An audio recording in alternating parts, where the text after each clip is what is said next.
editor and the Tower Review editor, and I currently am a staff writer at Sports Illustrated, where I mostly focus on baseball, but also report on other things. I'll say I'm Hank. Sorry, Meredith, you unmuted too. Oh, go for it. I graduated in 2019. I worked for the Chronicle. I was a sports editor. Now I cover wealth and finance at Forbes magazine. I help with our billionaires lists and net worth estimates and coverage of the world's richest people there. So excited to be here. I'm Meredith Cash, sorry. I graduated in 2018 and wrote for the Chronicle as well. I covered sports and did some social media as well. And what else do I need to share? Oh, I'm at Business Insider now. That's obviously an important one. And I cover sports, mostly women's sports. Excellent. Thank you all for your brief introduction. And then off of that, if you guys could each talk about how your major and extracurricular involvements while at Duke helped cultivate your interest in journalism. If you guys want to focus specifically on the Chronicle or other experiences you have. And I'll go ahead and start in reverse order. So Meredith, Hank, and then Emma. Yeah. So I studied political science as my major. I minored in psychology, and I did the policy journalism and media studies certificate through the DeWitt Wallace Center. And obviously the certificate is most directly relevant to what I do now. And I think that of everything I studied, that gave me the most hard skills when I came out of school. But I learned a lot about writing and really like honing my ideas through my political science major. And then honestly, my extracurricular experiences, which I know we'll get into later, that informed what I do now more than anything I learned in a classroom, I think. Obviously, the nuts and bolts of journalism is something that you can't really just learn on the fly, but I feel like the Chronicle taught me more than anything else, to be honest. I guess I can pick up from there. I think you'll probably hear a similar sentiment from all of us that definitely the Chronicle, I did more sports there, and I'm not doing as much sports now, but taught kind of the basics of journalism and reporting and writing. And definitely if that's something you're interested in, I'm sure we're all biased. The Chronicle, I think, is the best place to get that kind of experience at Duke and journalism. There's all sorts of outlets. Just get your name out there and write, outside of class. I did do the journalism certificate as well. Like Meredith, there's some good reporting, classes you can take there. There's the 9th Street Journal, which I sort of helped with one of my semesters. That they're doing good reporting on Durham and kind of local news and politics. I was a math major, so I'm not really doing much of that now. But so still working with some numbers and business, and it helps. But definitely more, the Chronicle experience helped more than anything else. Yeah, I am the same, where the Chronicle was the bedrock of not just my experience that helps me in my job, but also like my college experience as a whole. I made my best friends there. I kind of found like my college home there, and learned so much that helps me in my job day to day now, that helped me figure out what I wanted to do, that got me into my internships. That was all from the Chronicle. And even though I currently work in sports, I didn't do sports at all when I was at the Chron, but the skills I got were able to translate to whatever I wanted to do after. But my major, I will say, also helped. As a history major, I wasn't doing anything that was directly connected to journalism, but researching, asking thoughtful questions, writing, that's all part of that major, and that all translates into reporting and to what I do now. So I didn't do the PJMS certificate, and it seems like it's a great option, but wasn't something I pursued, and it turned out okay. So I think there's all sorts of different ways to get to where any of us are, but the Chronicle is a good through line across the three of us. Amazing. Thank you so much. And just so everyone who's listening knows, the Chronicle actually outdates Duke itself. And after it started its website, it now has a readership, I think, of 350,000 monthly, which is pretty incredible to be involved in something like that at this age. So plug for the Chronicle. This will be posted on the Chronicle's alumni page as well. And so to kind of take it back to when you first started taking interest in journalism, whether that was before coming to college or during, were you always an avid news consumer, or did you enter that space later on in your academic career? And then we can, again, flip the order. So Emma, then Hank, then Meredith. Yeah, so I didn't think I wanted to go into journalism. I actually, even though I ended up as a history major, I started as a physics major, which, as Hank showed, you can be in a STEM major and do this anyway, but I started out very far from this. So even though it wasn't on my radar at all and didn't think it was something I'd end up doing, I'd always followed the news really closely. Like, I was someone who loved doing the crossword on the hard copy of the newspaper from the time I was like in middle school. So that was when I started like paying attention to the paper, and slowly like grew outside of that. You know, that's something I'd always paid attention to. I'd always enjoyed the experience of reading a newspaper, which is a little different for, you know, I was at the tail end of the generation that could do that growing up with a physical paper. But just the experience of consuming news, period, was always part of my life and was something that I enjoyed doing. And so it was kind of a natural transition once I realized, oh, actually, I think I might be interested in this when I was in college, even though it hadn't been on my radar before. I guess I'll always be in the middle here. I was, you know, I grew up kind of as a news consumer. We got the paper, you know, the Durham Herald. I grew up in Durham. And we would get the Herald Sun back when it was a separate thing from the News Observer, and we got both. And I'd read the sports sections and learn to read with like the baseball box scores and in the morning. But you know, I didn't really, you know, expect that I'd really be a professional journalist. But you know, I got to do the sports editor my freshman year. Ryan, who was a senior, was the TA for one of my seminar actually, and it seemed like he had a cool job. So I just started doing that and liked that more than my math classes. So that's kind of where I ended up gravitating towards.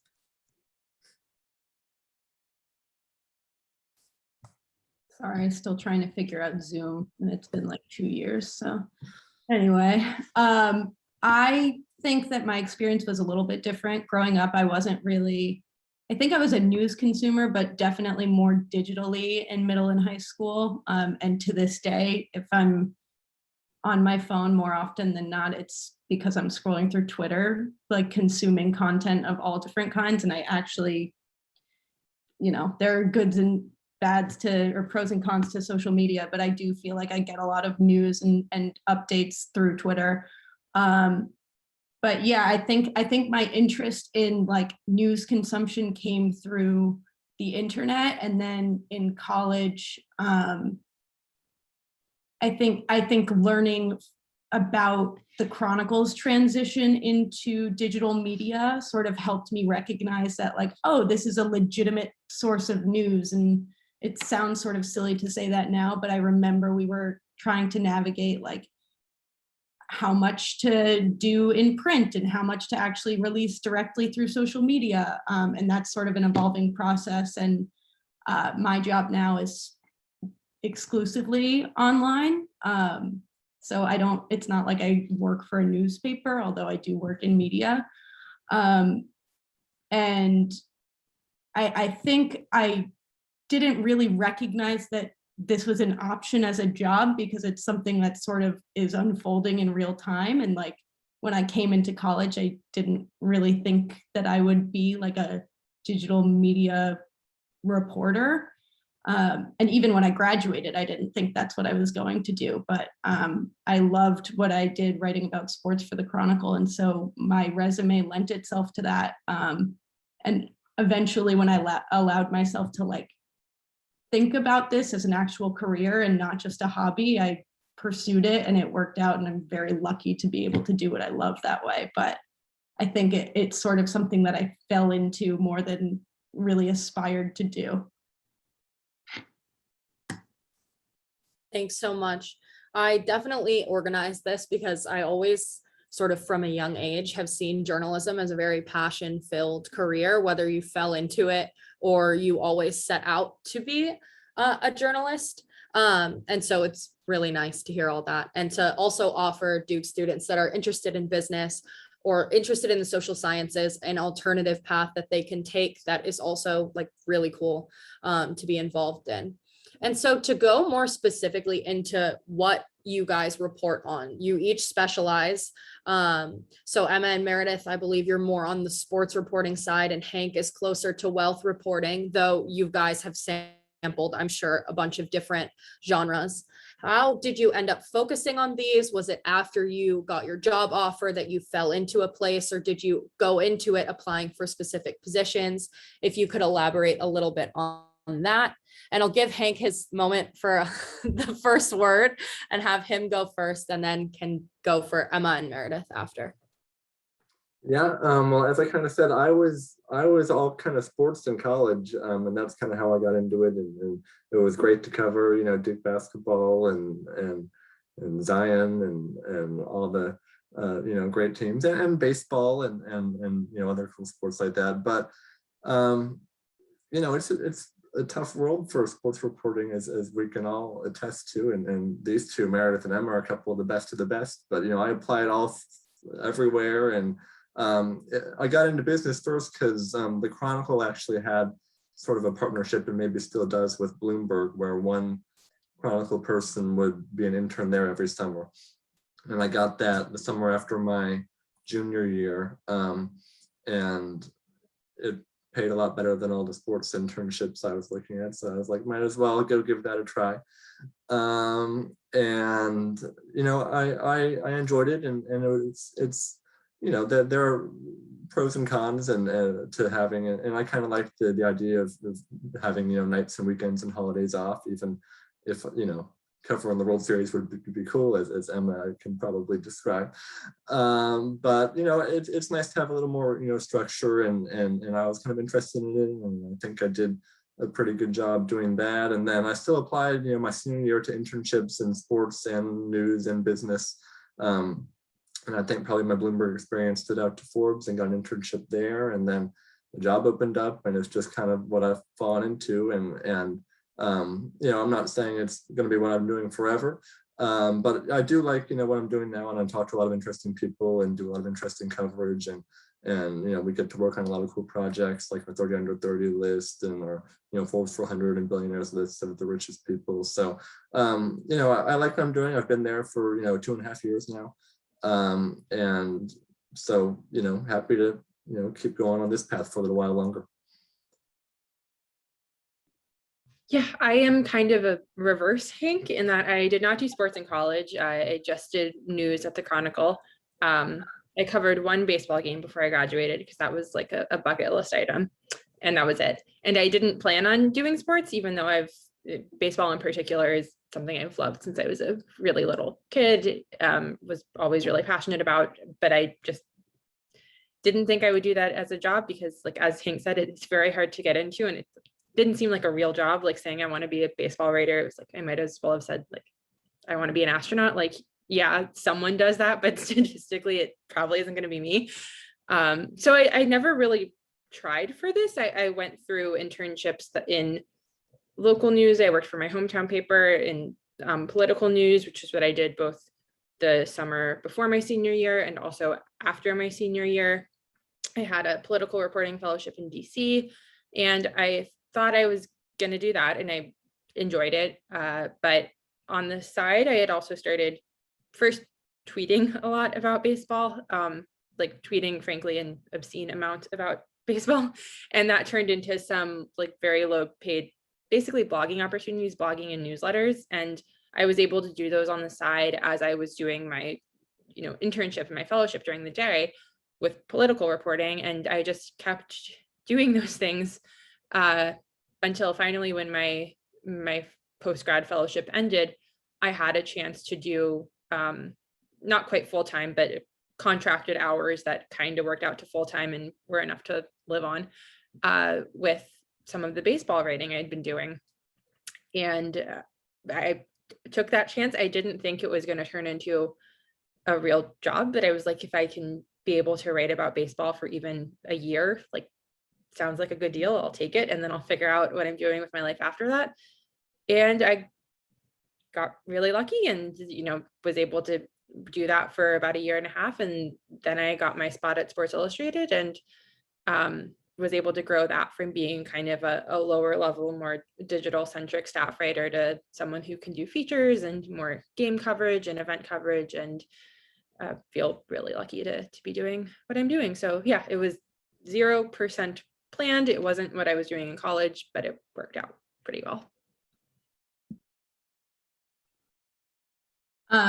I'm sort of the middle ground between Emma and Hank, I think, where like I started with sports and I'm still in sports and I'm happy to be here, but like none of that was planned and I didn't think that any of that was going to come to fruition. Like I didn't have any plans to go into journalism.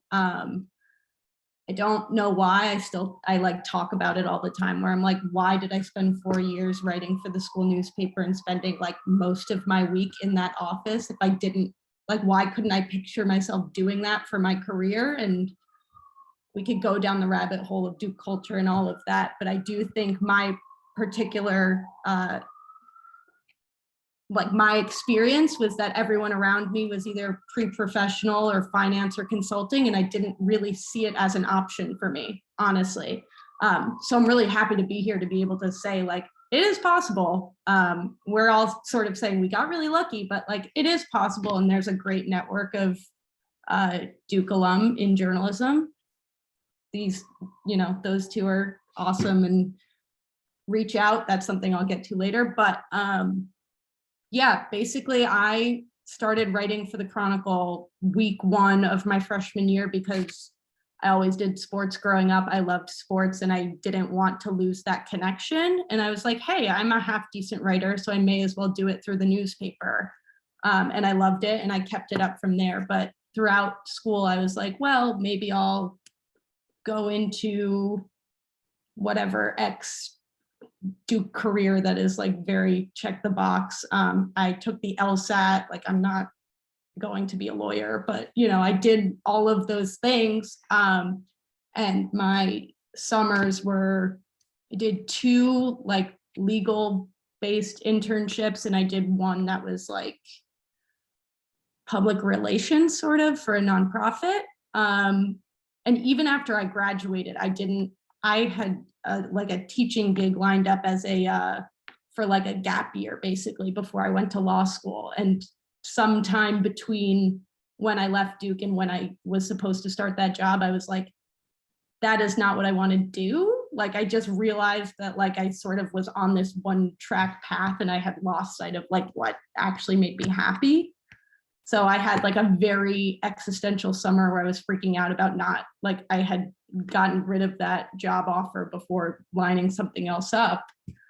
And somewhere along the line of like just sending out so many applications to everything in so many different fields, I was like, hey, my resume works pretty well for journalism and I loved it the whole time that I did it at Duke. So like, maybe I should try that. And then I sort of along the same lines of what Emma said, like I got very lucky. I applied to a fellowship at Insider in the sports department. I think, I hit it off with my editor, who's my editor to this day. And I sort of just got my experience professionally from there and took it on through. I did have a brief stop in the Insider lifestyle section, which was interesting for me personally, but I came back to sports the better part of a year later, and I'm really, really lucky to be here. I totally see your point, Meredith, about it can definitely feel at Duke like pre-professional lifestyle is kind of suffocating. And that's sort of the whole point of why I joined Diversified Industries, the committee in Bow, is because I wanted to showcase other opportunities for people that have the same sort of social science skills. They have the same public speaking, writing, and they just may want an introduction into a field that they've always dreamed of, but didn't think that they would get the shot to be involved in. And just so everyone knows, when I first called Emma, she was on her way back from reporting on the World Series. So despite the fact that she did not plan on reporting on baseball, she did in fact get there eventually, which is very exciting. So you guys all touched on a bit in your response to the last question about what your summers looked like. If those of you that did work at a media company could talk a bit about that application process or applying for fellowships or jobs after that. I think that a lot of the other fields are a lot more clear cut about what recruitment looks like. And so just hoping to demystify that process in terms of journalism, what they look for, what it's like going through the process, and everything about that. We'll go ahead and start with Meredith and then Emma and Hank. So I didn't do any like college summer internships in media directly. So my answer will be relatively brief, but one of my answers to the later questions is like, I was surprised to find that you still do internships essentially after you're a college graduate in order to break into the like journalism field, which like I didn't really know was a thing. And again, I could talk all day about like why that's the structure of our industry, but basically I spent 6 months as an intern at Insider before I got a full-time job, and there was no guaranteed full-time job at the end of that, and like no benefits, none of that. So obviously it's, you know, I think that's a problem for our industry, and it's not inclusive to people who might want to break in, who don't have the resources to do that. But the process of actually applying was pretty straightforward. I mean, I sent a, you know, cover letter, my experience, my resume, all of that. And then in a bunch of my media interviews, because eventually I wound up applying to more than one spot, but there were a lot of writing tests, a lot of timed like edit tests, that kind of thing later down the interview process, and then just like sort of talking through your experience with editors and that sort of thing. And it depends on each position, you know, like I'm a writer first, so for this position that I'm in, it was like a written test, but I applied to some more editor-based positions, and those were like literally editing sentences, editing paragraphs, like looking for factual errors. So it sort of depends, but that was my experience applying, and it was a time suck because some of those edit tests could be like hours long, but obviously it was worthwhile. Yeah, so I did 3 internships. One was at my hometown newspaper, which is the Charlotte Observer. Then I did one at the Charlotte Observer, is owned by McClatchy, which also owns the Miami Herald and Kansas City Star and a bunch of other big papers. And so I interned in their Washington, D.C. bureau. And then I had the fellowship I had as a postgraduate after I finished my senior year, which was for a nonpartisan nonprofit newsroom called Open Secrets, which does political finance reporting. And I think the biggest thing with all of those is just realizing that networking is so important, which sounds cheesy, but really is true. And, you know, I think especially like, as everyone said, being in as pre-professional an environment as Duke is, where you see classmates and friends on these very specific pathways where they know like, okay, you go to this recruiting session for X and for Y and for Z. And if you just follow steps 1, 2, and 3, then you'll have interviews and offers and it all works out. Whereas this can just feel like you're floating and you have absolutely no idea what is next. That's hard, but like it's not impossible. And networking for this also can take a lot of different forms. Like, yes, sending emails, LinkedIn messages, that kind of basic thing, working connections you already have, maybe with older students or people who have already graduated, that all works. But also social media is so big that like most of what I would say was networking that I didn't feel like networking because it was just being on Twitter and, you know, meeting other people consistently, like liking and interacting with, you know, reporters who were just a little bit older than me, who I had just been in my shoes, who I respected, and making connections like that, you know, that's also, I would say, not just a valid pathway, but probably the most valid pathway. You have a much higher hit rate, I think, with that than with like sending a cold email, although that can certainly work too. So that was one thing, just networking through that. And also just with being on Twitter a lot, which, as Meredith said earlier, has good and bad aspects. But another one is just watching a lot of journalists interact and seeing more of what their jobs are like. You can get so much just from following people you respect and are interested in, and you'll get so much about their work and their job just through that. So that was part of it, and like informed the types of questions I wanted to ask people, the types of jobs I wanted to apply to.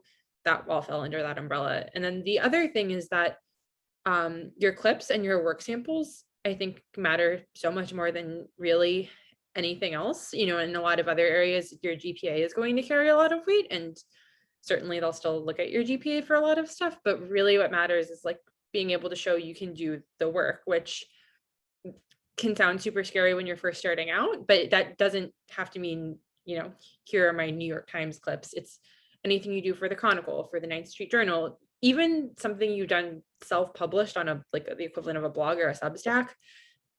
All of that counts and is valid. It's just showing you can do that work. Like I would say your clips package is probably going to be more impactful than your resume 9 times out of 10, if not 10 times out of 10. And that can sound scary, but that can be anything, just like anything that shows the quality of your writing and thinking and reporting for whatever that job is important. And you can do that with outlets at Duke, in Durham, outside of that, just figuring out a way to incorporate that. So I think those would be my 2 big ones, of that kind of networking, and then also just realizing the importance of the clips package, but also not being intimidated by that, and realizing you can make that happen no matter what. Yeah, so I had internships at the News and Observer in Raleigh after my sophomore year as a sports reporter, and then Bloomberg and after my junior year, and both those kind of came from sort of connections through the Chronicle and being able to get those opportunities. And as I said, Bloomberg always picked one Chronicle junior or senior to get an internship spot. And then after my senior year, as Meredith said, and Emma said too, don't really expect to have a job lined up in the fall of September or October, like some of your friends, and doing consulting or investment banking maybe. But I didn't get, so I guess my big thing beyond just get your clips, just want to echo what Emma said. Clips are the most important thing. Get your name out there. Write wherever it is. But you can walk into the Chronicle tomorrow and start writing and working on stories, and I'm sure they'd be happy to have anybody who comes in or blog or just do whatever to get writing samples. And editors are going to ask you about that in interviews, how you reported this story, and then what it was like to what just your whole writing process, and then just cast a wide net. Like you're going to get rejected from a lot of places that you apply. I don't know how many, maybe a couple dozen places I applied to, in the fall into the spring of my senior year. And eventually one of them stuck, with Forbes, and they got back to me. It was kind of late in the process. I didn't have anything lined up until probably late February or March. And they got back to me and interviewed me and ended up, offering me an internship. And, again, I got very lucky that turned into a job after just a couple months of the summer. And I've been there ever since. Great. Thanks so much for offering such detail with regard to the process. I think that's something that, like myself, not having that much experience with journalism, would not have known without you guys mentioning it. And so talking a little bit more about once you did get your jobs that you are now in, or the jobs that you started with, depending on if you've switched positions, what did your careers look like? Did they involve a lot of travel and like in-person interviewing, or were they more editorial in nature? I'm sure some of you were affected by COVID, so that could also contribute to how your job changed in relation to that. But if you guys want to talk a little bit about that, what your jobs look like now, and we can go in reverse order. Yeah, I can speak to that. So, yeah, I didn't have much time. I graduated in 2019. Thankfully, I got through 4 years of the normal college experience that, I feel bad for all of you all on this call that have had a year and a half. Hopefully it's getting a little more normal now coming out of the pandemic. But, so I had, 9 months from that June through, March 2020. I worked mostly in the office. I did mostly reporting by phone, and my first year and a half, my first role at Forbes was, as we call it, an assistant editor. It's the entry-level position. You're kind of in charge of overseeing the contributors in your section. So we have a network of like 3,000 freelance, contributor contractors. It's a weird model, but so there's a group of young people like me that are responsible for kind of overseeing what they write and being their point of contact if they need anything, and also doing fact checking for the senior writers and magazine stories, which I still do now as a reporter. Earlier this year, I moved to probably at the beginning of this year, I moved to the wealth team, which again does our billionaires lists and that sort of thing, which is more being able to write more of your own stuff and do more reporting. But still, that's mostly been on the phone, mainly just through COVID limitations. But we would go, if we're writing a magazine story, go report it in person. Definitely not as much just covering sports games like I'm sure Emma and Meredith have done.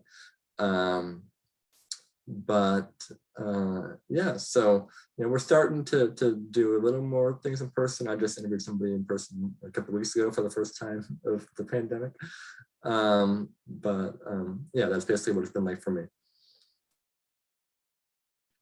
Yeah, as Hank said, it's very much in flux.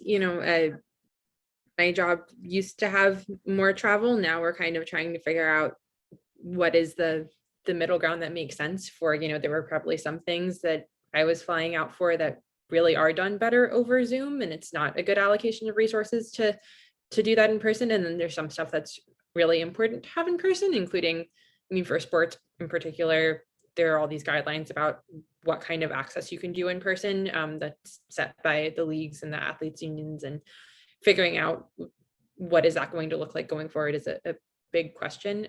But yeah, as it is right now, I would say my job is a pretty good mix of, doing about 1, maybe 2 columns a week, or like lightly reported pieces where I'm, maybe calling up 1 or 2 people, talking with a few sources more casually, but I'm not going out and reporting them in person.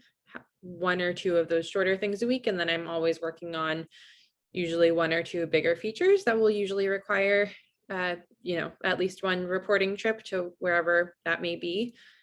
And then on top of that, since my beat is baseball, kind of the whole month of October is on the road, and the time where I'm doing lots of daily game coverage for the playoffs. So that's kind of its own animal. But outside of that, it's what I would say is a pretty good balance of, I'm not on the road all the time, but I'm still getting a fair amount of frequent flyer miles. And it's not too hard to balance.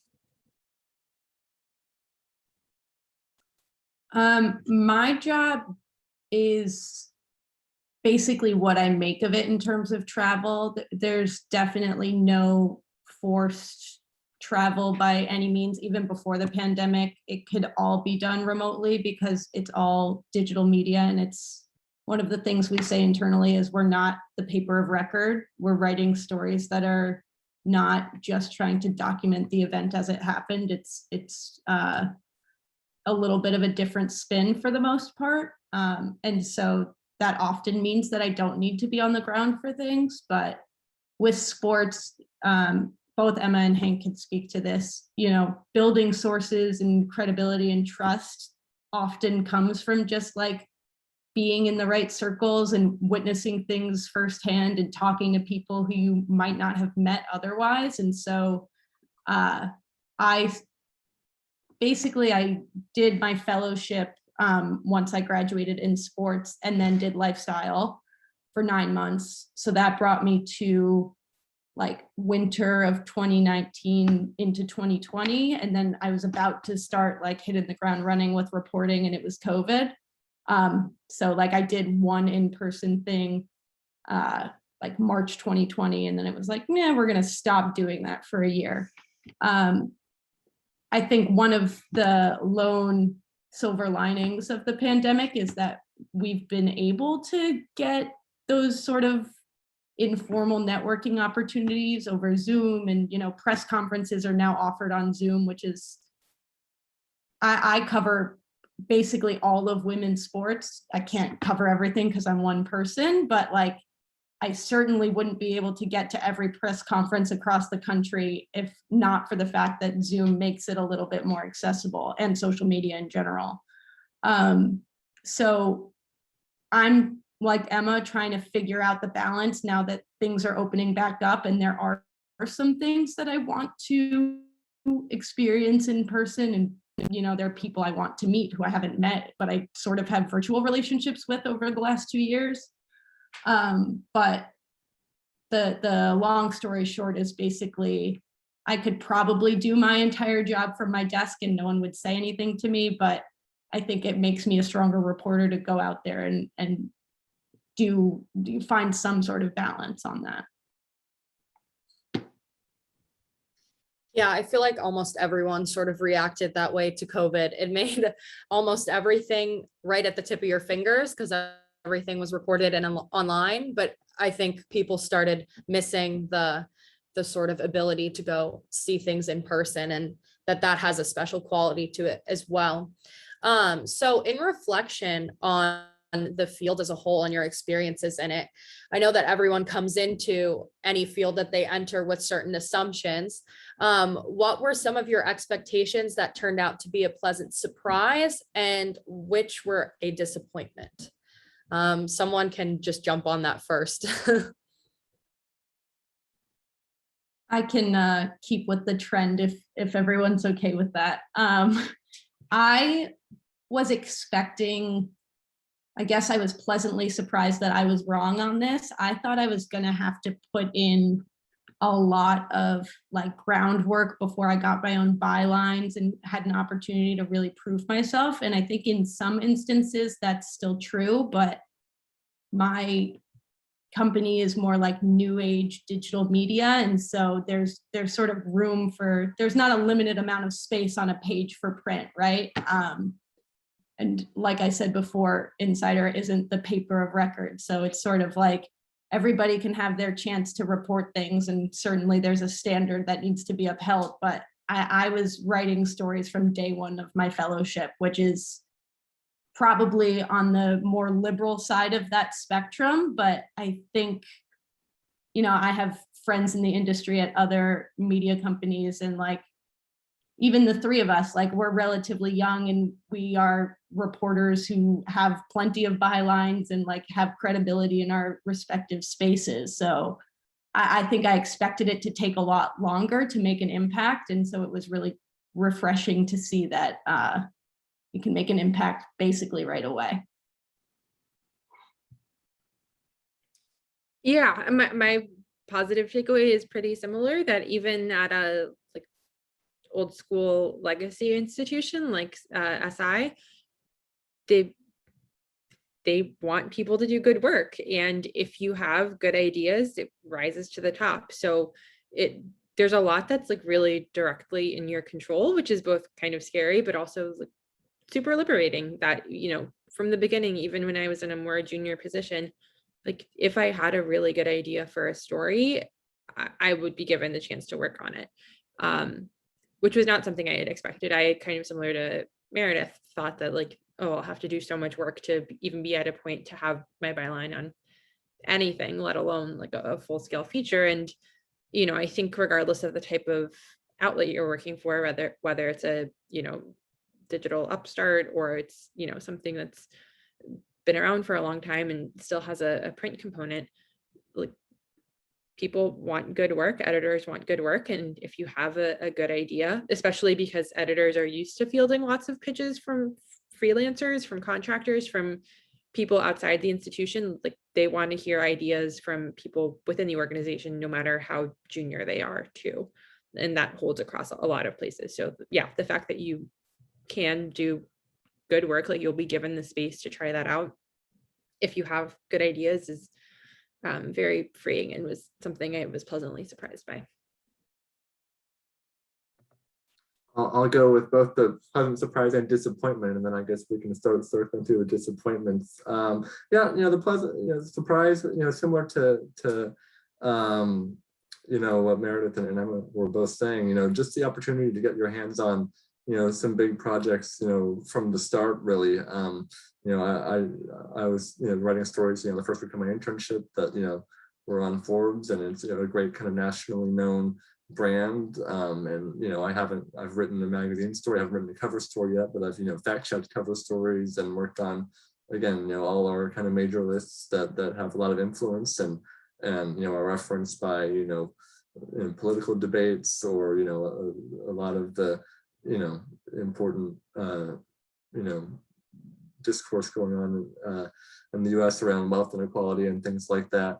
So, you know, I feel kind of, you know, proud and surprised that I've been able to kind of influence, you know, that early on, you know, so young in my career.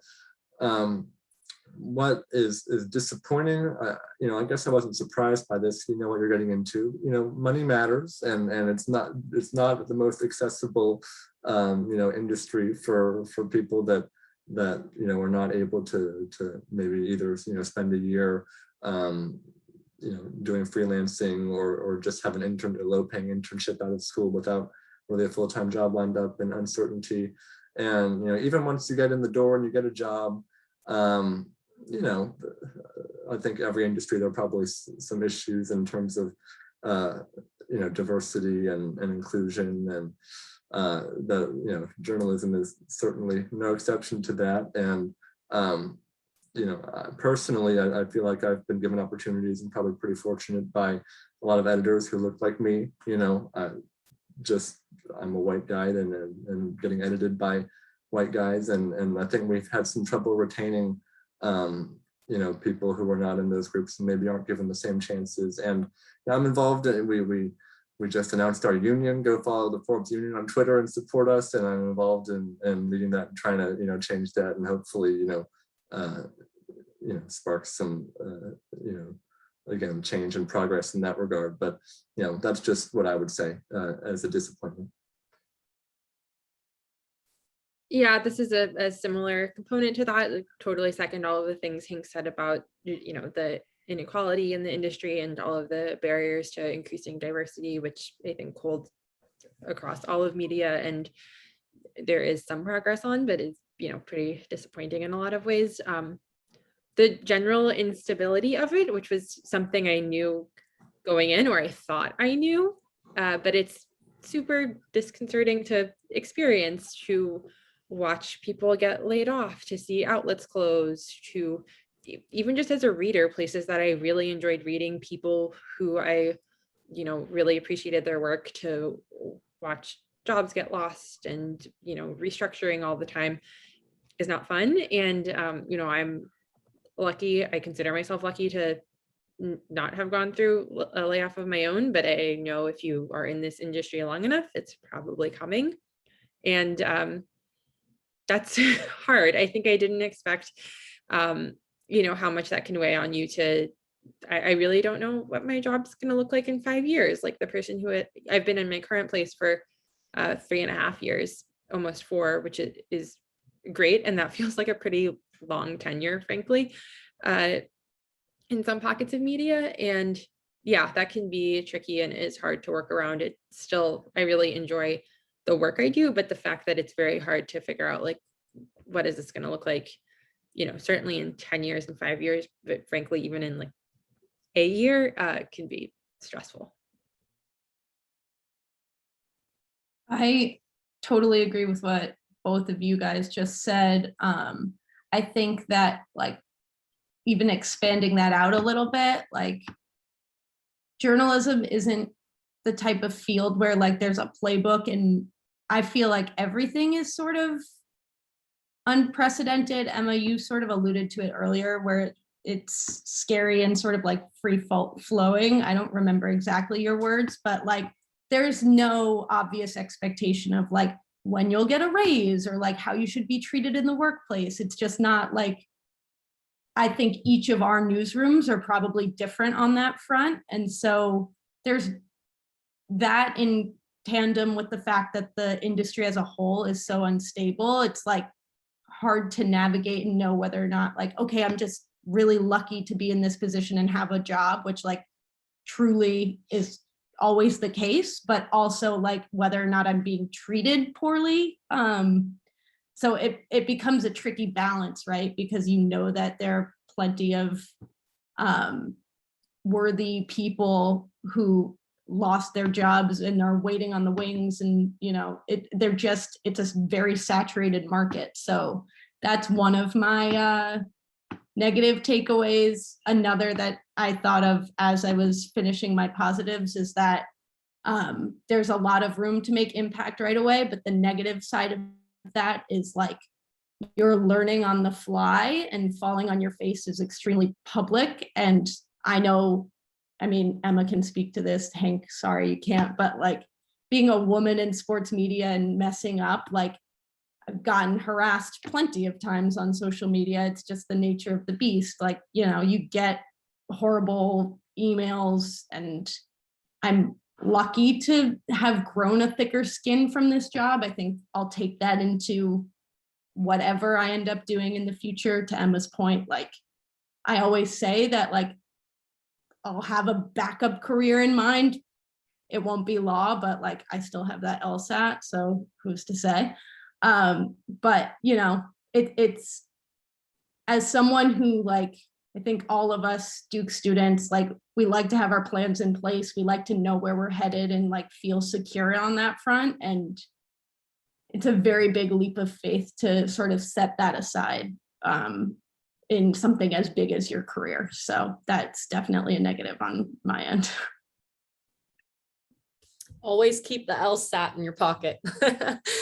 Thank you so much for being honest about the disappointments. I think it's always good to hear. And obviously, like Bo is a female oriented industry looking to kind of like break into those fields that women can sort of always be chastised for making a single mistake in, and the stakes can be higher for us. So I do appreciate your point on that, Meredith. And in the last 10 minutes or so, I guess I will open it up to audience questions just in case anyone wants to jump in. So you can either pop something in the chat or raise your hand and I will call on you.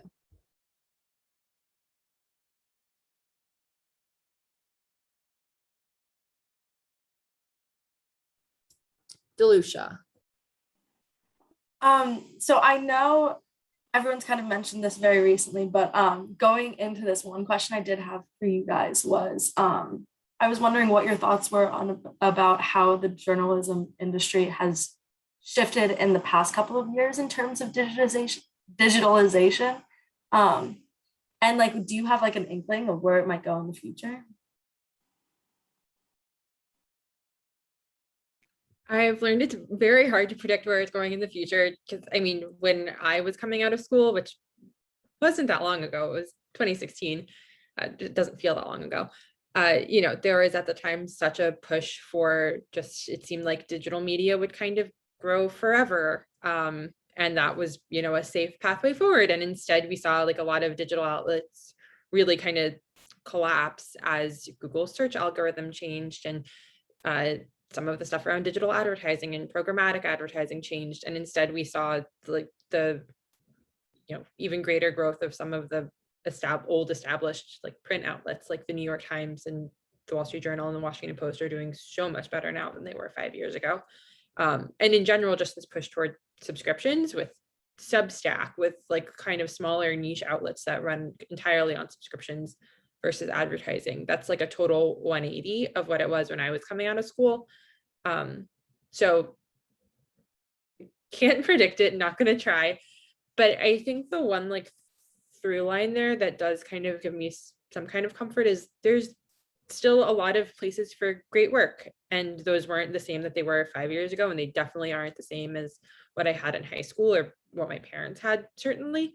But like people still want to read good stuff. You know, there's definitely overall questions of like instability and fair treatment and fair pay for people that are very important, but in general, like that work finds a way to get out, and that does give me hope that like maybe the next place I work will be a newsletter company. Maybe it'll be something that does kind of like, I know someone who's doing like mini document, like writing the script for mini docs that go on TikTok.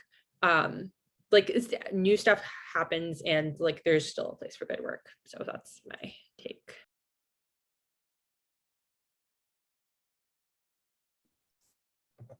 I think that was a great answer. I guess I would just echo, like, I know, you know, Forbes, even just when I got there a couple of years ago, it was mostly just get our contributors to, you know, produce as much content as possible, get as many clicks as possible for ad revenue. And, you know, last year we implemented a soft paywall, which, you know, was kind of a big, you know, shift and a big move for us. You know, I know Meredith at Insiders got a paywall that is probably, I don't know how well, I think you're doing pretty well with subscriptions there, I hope, since you have good work there. Outlets like The Athletic, you know, for sports writing that I think are great. I hope it succeeds, that are completely dependent on subscriptions.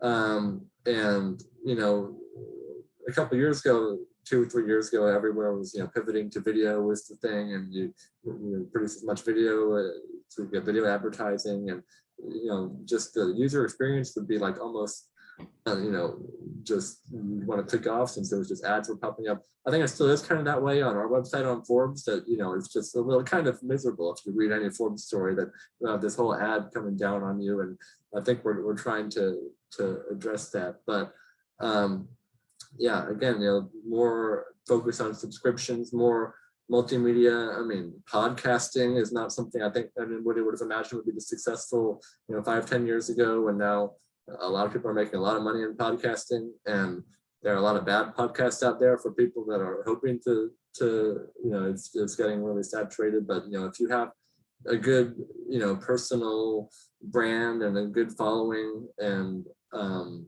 you know, really good idea, you know, you can get your name out there through any, you know, all sorts of forms and have a lot of success.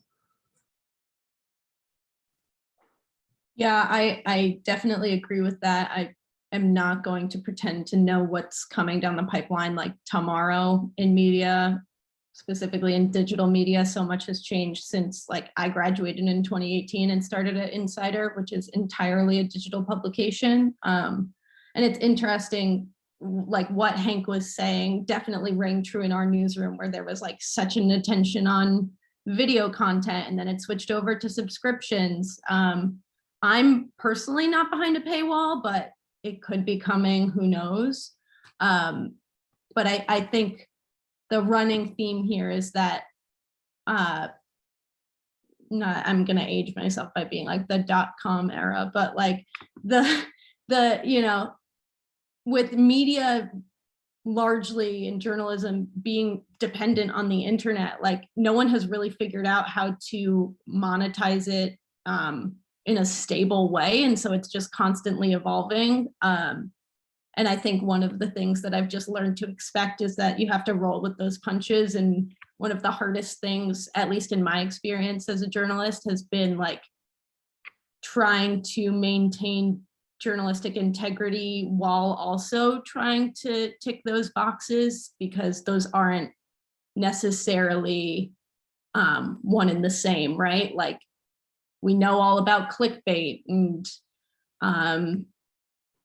those things just sort of, more of that will come. I'm blanking on specific examples, but I think that's sort of the hardest thing facing journalists, is like the incentives on the business side of journalism just don't always line up with what like good quality writing and reporting is. But I think if you're in this and you like figure out a way to get over all of the hurdles to get into the industry, like you're probably up to the challenge to figure it out. So Amazing. And in our like last 2 minutes, I'll get Tally's question and then we can wrap up. Tally? Yeah, I just wanted to know kind of if you guys could talk a little bit about either like your favorite story that you reported on or your favorite project that you've worked on in your careers.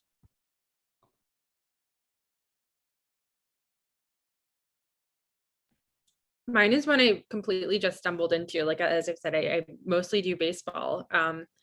But about 2 years ago, I saw we were doing this big thing on the World Chess Championship. And I had this thought that I wanted to know more about the Women's Chess Championship, and specifically why we had gender segregation for chess. And one of the places I started was by looking in Sports Illustrated archive, just because it actually covered a lot of chess in like the Bobby Fischer era and before that in the 50s and 60s. And I was super surprised to find that the first chess player on the cover of Sports Illustrated was a woman, and was this woman who did all of this amazing stuff and was like a legitimate superstar in the 50s. She was actually the inspiration for The Queen's Gambit, when the book came out in the 80s that then became the TV show. That was based on this woman, Lisa, who hadn't given any media interviews since like 1972. Like, she basically just left chess and never came back. And it was like, this is a story. And yeah, she remembered talking to Sports Illustrated and being on the cover in, I think it was 1961. And so she was interested to talk to Sports Illustrated again, even though it had been a really long time, and was able to do something tying together her story and some of the discrimination she faced with the plight of women in chess right now and what they're doing to change it. And yeah, it was totally unexpected, but it was really cool and really unlike anything I've done. And I learned so much.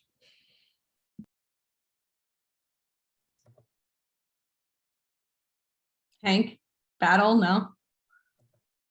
Go ahead. That story from Emma was awesome, by the way. I remember when it came out. So if you haven't read it, read it. It was sick, and I'm not like a chess buff, so definitely read it. My favorite story that I've written was a feature. I guess it was January of this year. So I mainly focus on women's sports. And the long story short is that former Georgia Senator Kelly Loeffler was a co-owner of a WNBA team, and she's a Trump-aligned Republican. Her values did not align with her team and what the WNBA stands for. It's an 80% Black league, and it's pretty progressive. I think both Hank and Emma can attest to that in the sports world in general, which is starting to lean more progressive anyway. But basically, this woman on the team and the players, and then eventually the entire league of players, not just this one team, sort of staged a protest against this owner, and eventually forced her ouster, not only from the league, but from the Senate, and they endorsed her opponent. And so they basically swung the Senate elections and gave Democrats the majority. And it was sort of an extremely underreported thing. I think if that had happened in a professional men's sports league, we wouldn't stop hearing about it. But because it was so underreported, I got some pretty incredible access for someone who like is just 3 years in this space. So I spoke to Sue Bird, I spoke to a bunch of players on the Atlanta Dream, which is the team that had this owner. And it was just a really awesome story of how like they operated from under the radar to do this incredible thing that no one's really shining a light on. And I think one of my favorite things about my job is I'm able to report on things that deserve more light but don't get it. So I'm really grateful I got to write that story, and I'm proud of it. I'll be brief. Probably my favorite is I wrote a feature story a few months ago on All Elite Wrestling, which is a pro wrestling company that is competing with WWE. And I've never been growing up being a wrestling fan or anything, but it was an interesting world to dive into. It was owned by this billionaire, Shahid Khan, who owns the Jacksonville Jaguars.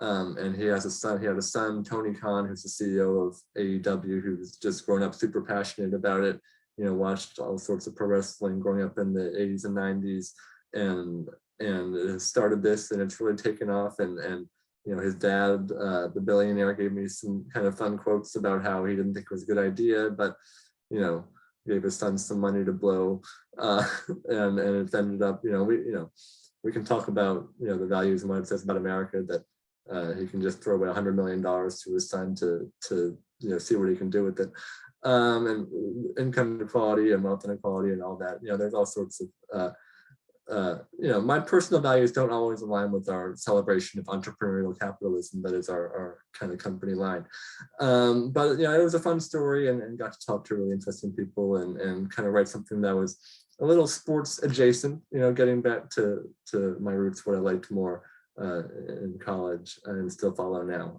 So I'd probably say that was my most fun. Amazing. Thank you guys so much for all your responses. And with that, I guess we'll start wrapping up.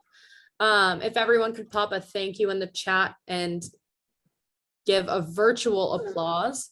I will send the link right here to where you can watch the recording of this as well, if anyone has friends that were planning on making it but weren't able to, or if they were at the game, which I'm sure a lot of people are avidly ready to check the score of.